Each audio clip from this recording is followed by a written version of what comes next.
Hi friends, ನಮಸ್ತೆ ಎಲ್ಲರಿಗೂ. ಸವಿರುಚಿ ಚಾನಲ್ಗೆ ಮತ್ತೊಮ್ಮೆ ಸ್ವಾಗತ.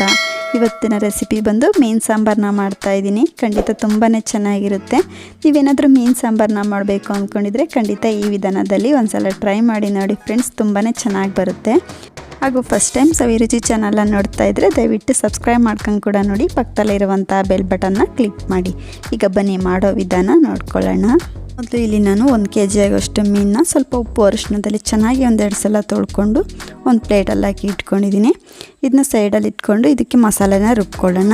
ಇಲ್ಲಿ ನಾನು ಒಂದು ಮಿಕ್ಸಿ ಜಾರ್ಗೆ 2 ಮೀಡಿಯಮ್ ಸೈಜ್ ಈರುಳ್ಳಿನ ಈ ರೀತಿ ದಪ್ಪ ದಪ್ಪವಾಗಿ ಕಟ್ ಮಾಡಿ ಸೇರಿಸ್ಕೊಳ್ತಾ ಇದ್ದೀನಿ. ಹಾಗೆ 1-2 ಮೀಡಿಯಮ್ ಸೈಜ್ ಟೊಮೊಟೊನ ಕಟ್ ಮಾಡಿ ಹಾಕ್ಕೊಳ್ತಾ ಇದ್ದೀನಿ. ಹಾಗೆ 1 ಇಂಚ್ ಆಗೋಷ್ಟು ಶುಂಠಿ, ಹಾಗೆ 1 ಗೆಡ್ಡೆ ಬೆಳ್ಳುಳ್ಳಿನ ಈ ರೀತಿ ಸ್ವಲ್ಪ ಸಿಪ್ಪೆ ಸಮೇತ ಹಾಕ್ಕೊಳ್ತಾ ಇದ್ದೀನಿ. ಹಾಗೆ ಒಂದು ಚಿಕ್ಕ ಕಪ್ಪಲ್ಲಿ 1/4 ಕಪ್ ಆಗೋಷ್ಟು ಹಸಿ ತೆಂಗಿನಕಾಯಿನ ಹಾಕ್ಕೊಳ್ತಾ ಇದ್ದೀನಿ. ನೀವು ಇದಕ್ಕೆ ಕೊಬ್ಬರಿ ಸಹ ಹಾಕ್ಕೊಳ್ಬೋದು. ಈಗ ಇದಕ್ಕೆ 1 ಸ್ಪೂನ್ ಆಗುವಷ್ಟು ಖಾರದ ಪುಡಿನ ಹಾಕ್ಕೊಳ್ತಾ ಇದ್ದೀನಿ. ನಿಮಗೆ ಖಾರಕ್ಕೆ ಎಷ್ಟು ಬೇಕೋ ನೋಡಿ ಹಾಕ್ಕೊಳ್ಳಿ. ಹಾಗೆ 1/4 ಸ್ಪೂನ್ ಗರಂ ಮಸಾಲ, ಹಾಗೆ 1-2 ಚಿಟಿಕೆ ಆಗೋಷ್ಟು ಅಡುಗೆ ಅರಿಶಿನ ಸೇರಿಸ್ಕೊಳ್ತಾ ಇದ್ದೀನಿ. ಹಾಗೆ 1-2 ಸ್ಪೂನ್ ಆಗೋಷ್ಟು ಧನಿಯಾ ಪೌಡ್ರನ್ನ ಹಾಕ್ಕೊಳ್ತಾ ಇದ್ದೀನಿ. ಹಾಗೆ ಸ್ವಲ್ಪ ಕೊತ್ತಂಬರಿ ಸೊಪ್ಪನ್ನ ಹಾಕ್ಕೊಳ್ತಾ ಇದ್ದೀನಿ. ನೀವು ರುಬ್ಕೊಳ್ಳೋದಕ್ಕೆ ಸ್ವಲ್ಪ ಪುದೀನನೂ ಸಹ ಹಾಕ್ಕೊಳ್ಬೋದು. ಈ ಮಸಾಲೆ ರುಬ್ಕೊಳ್ಳೋದಕ್ಕೆ ಎಷ್ಟು ನೀರು ಬೇಕೋ ಅಷ್ಟು ಮಾತ್ರ ನೀರನ್ನ ಹಾಕ್ಕೊಂಡು ಎಷ್ಟು ಸಾಧ್ಯನೋ ಅಷ್ಟು ನುಣ್ಣಗೆ ರುಬ್ಕೊಂಡು ಬರೋಣ. ಈಗ ನೋಡಿ, ಕಂಪ್ಲೀಟಾಗಿ ಮಸಾಲೆನ ಈ ರೀತಿ ನುಣ್ಣಗೆ ರುಬ್ಕೊಂಡಿರೋದಾಗಿದೆ.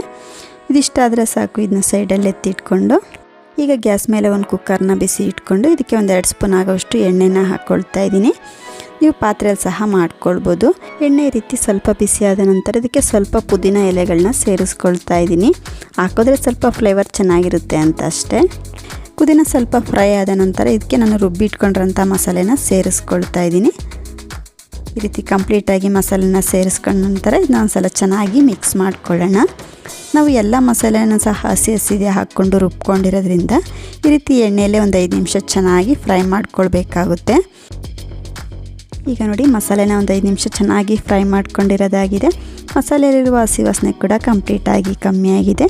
ಈಗ ಅದಕ್ಕೆ ರುಚಿಗೆ ತಕ್ಕಷ್ಟು ಉಪ್ಪನ್ನ ಸೇರಿಸ್ಕೊಳ್ತಾ ಇದ್ದೀನಿ. ಸೇರಿಸಿದ್ನ ಒಂದ್ಸಲ ಚೆನ್ನಾಗಿ ಮಿಕ್ಸ್ ಮಾಡಿಕೊಂಡು ಈಗ ಅದಕ್ಕೆ ನೀರನ್ನ ಸೇರಿಸ್ಕೊಳ್ಳೋಣ. ಹಾಗೆ ನಾನು ಜಾರಿಗೆ ಸ್ವಲ್ಪ ನೀರನ್ನ ಹಾಕ್ಕೊಂಡು ಸೇರಿಸ್ತಾ ಇದ್ದೀನಿ.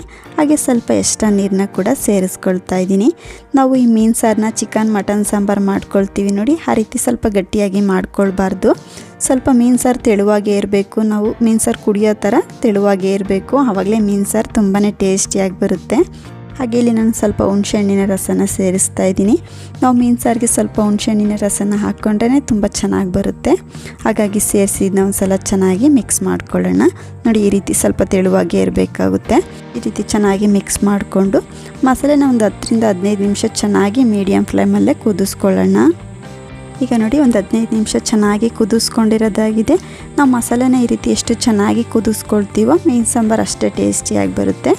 ಇದಿಷ್ಟ ಆದರೆ ಸಾಕು. ನಾವು ಈ ಟೈಮಲ್ಲಿ ಉಪ್ಪನ್ನ ನೋಡಿ ಚೆಕ್ ಮಾಡಿ ಸಾಲ್ಟೇಜ್ ಇದ್ದರೆ ಸೇರಿಸ್ಕೊಳ್ಬೋದು. ಈಗ ಒಂದೊಂದಾಗಿ ಈ ರೀತಿ ಮೀನನ್ನ ಸೇರಿಸ್ಕೊಳ್ಳೋಣ. ಈಗ ನೋಡಿ, ಕಂಪ್ಲೀಟಾಗಿ ಮೀನನ್ನ ಸೇರಿಸ್ಕೊಂಡಿರೋದಾಗಿದೆ. ಮೀನು ಮುನ್ಗೋ ಥರ 1 ಸ್ಪೂನಿಂದ ಸ್ವಲ್ಪ ಮಿಕ್ಸ್ ಮಾಡಿಕೊಂಡು ಒಂದು ಪ್ಲೇಟ್ ಮುಚ್ಚಿ ಮೀನನ್ನ 5 ನಿಮಿಷ ಕಮ್ಮಿ ಉರಿಯಲ್ಲೇ ಬೇಯಿಸ್ಕೊಳ್ಳೋಣ. ಈಗ ನೋಡಿ, ಮೀನನ್ನ 4-5 ನಿಮಿಷ ಚೆನ್ನಾಗಿ ಬೇಯಿಸ್ಕೊಂಡಿರೋದಾಗಿದೆ. ಮೀನು ತುಂಬ ಬೇಗನೆ ಬೆಂದೋಗುತ್ತೆ. ಹಾಗಾಗಿ ತುಂಬ ಹೊತ್ತು ಬೇಯಿಸ್ಕೊಳ್ಬಾರ್ದು. 4-5 ನಿಮಿಷ ಬೇಯಿಸ್ಕೊಂಡ್ರೆ ಸಾಕಾಗುತ್ತೆ. ಈಗ ಗ್ಯಾಸ್ನ ಆಫ್ ಮಾಡಿಕೊಂಡು ಸ್ವಲ್ಪ ಕೊತ್ತಂಬರಿ ಸೊಪ್ಪನ್ನ ಕಟ್ ಮಾಡಿ ಸೇರಿಸ್ಕೊಂಡು ಈಗ ಒಂದು ಪ್ಲೇಟ್ ಮುಚ್ಚಿ ಒಂದು ಅರ್ಧ ಗಂಟೆ ಸೈಡಲ್ಲಿ ಎತ್ತಿಟ್ಕೊಳ್ತಾ ಇದ್ದೀನಿ. ಈಗ ನೋಡಿ, ಒಂದು ಪ್ಲೇಟ್ ಮುಚ್ಚಿ ಒಂದು ಅರ್ಧ ಗಂಟೆ ಹಾಗೆ ಬಿಟ್ಟಿದ್ದೆ. ಈಗ ನೋಡಿ, ಮೀನು ಸಾಂಬಾರು ಎಷ್ಟು ತುಂಬಾ ಚೆನ್ನಾಗಿ ಆಗಿದೆ ಅಂತ. ನಾವು ಈ ಮೀನು ಸಾಂಬಾರನ್ನ ರಾತ್ರಿ ಮಾಡಿ ಬೆಳಗ್ಗೆ ತಿಂದರೆ ಇನ್ನೂ ತುಂಬಾ ಟೇಸ್ಟಿಯಾಗಿರುತ್ತೆ. ಇಲ್ಲ, ಈ ರೀತಿ ಒಂದು ಅರ್ಧ ಗಂಟೆ 1 ಅವರ್ ಬಿಟ್ಟು ಕೂಡ ತಿಂದರೂ ಕೂಡ ತುಂಬಾ ಚೆನ್ನಾಗಿರುತ್ತೆ. ಮಸಾಲೆ ಮೀನಿಗೆ ಚೆನ್ನಾಗಿ ಹಿಡಿಯುತ್ತೆ ಅಂತ ಅಷ್ಟೇ. ನಾವು ಈ ಮೀನು ಸಾಂಬಾರನ್ನ ಮುದ್ದೆ, ರೈಸ್ ಯಾವುದ್ರ ಜೊತೆ ಬೇಕಾದ್ರೂ ತಿನ್ಬೋದು. ಖಂಡಿತ ತುಂಬಾ ಟೇಸ್ಟಿಯಾಗಿರುತ್ತೆ ಫ್ರೆಂಡ್ಸ್. ಖಂಡಿತ ಒಂದ್ಸಲ ಟ್ರೈ ಮಾಡಿ ನೋಡಿ. ನಿಮಗೆ ಹೇಗೆ ಬಂತು ಅಂತ ಕಮೆಂಟ್ ಮಾಡಿ ತಿಳಿಸಿ. ನಿಮಗೆ ಈ ಮೀನು ಸಾಂಬಾರು ರೆಸಿಪಿ ಇಷ್ಟ ಆಯಿತು ಅಂದ್ಕೊಳ್ತೀನಿ ಫ್ರೆಂಡ್ಸ್. ಇಷ್ಟ ಆದರೆ ಈ ವಿಡಿಯೋಗೊಂದು ಲೈಕ್ ಮಾಡಿ, ಶೇರ್ ಮಾಡಿ. ಹಾಗೂ ಇನ್ನೂ ಸವಿರುಚಿ ಚಾನಲ್ನ ಸಬ್ಸ್ಕ್ರೈಬ್ ಮಾಡದೆ ನೋಡ್ತಿದ್ರೆ ದಯವಿಟ್ಟು ಸಬ್ಸ್ಕ್ರೈಬ್ ಮಾಡ್ಕೊಂಡು ಕೂಡ ನೋಡಿ. ಪಕ್ಕದಲ್ಲೇ ಇರುವಂಥ ಬೆಲ್ ಬಟನ್ನ ಕ್ಲಿಕ್ ಮಾಡಿ. Thank you.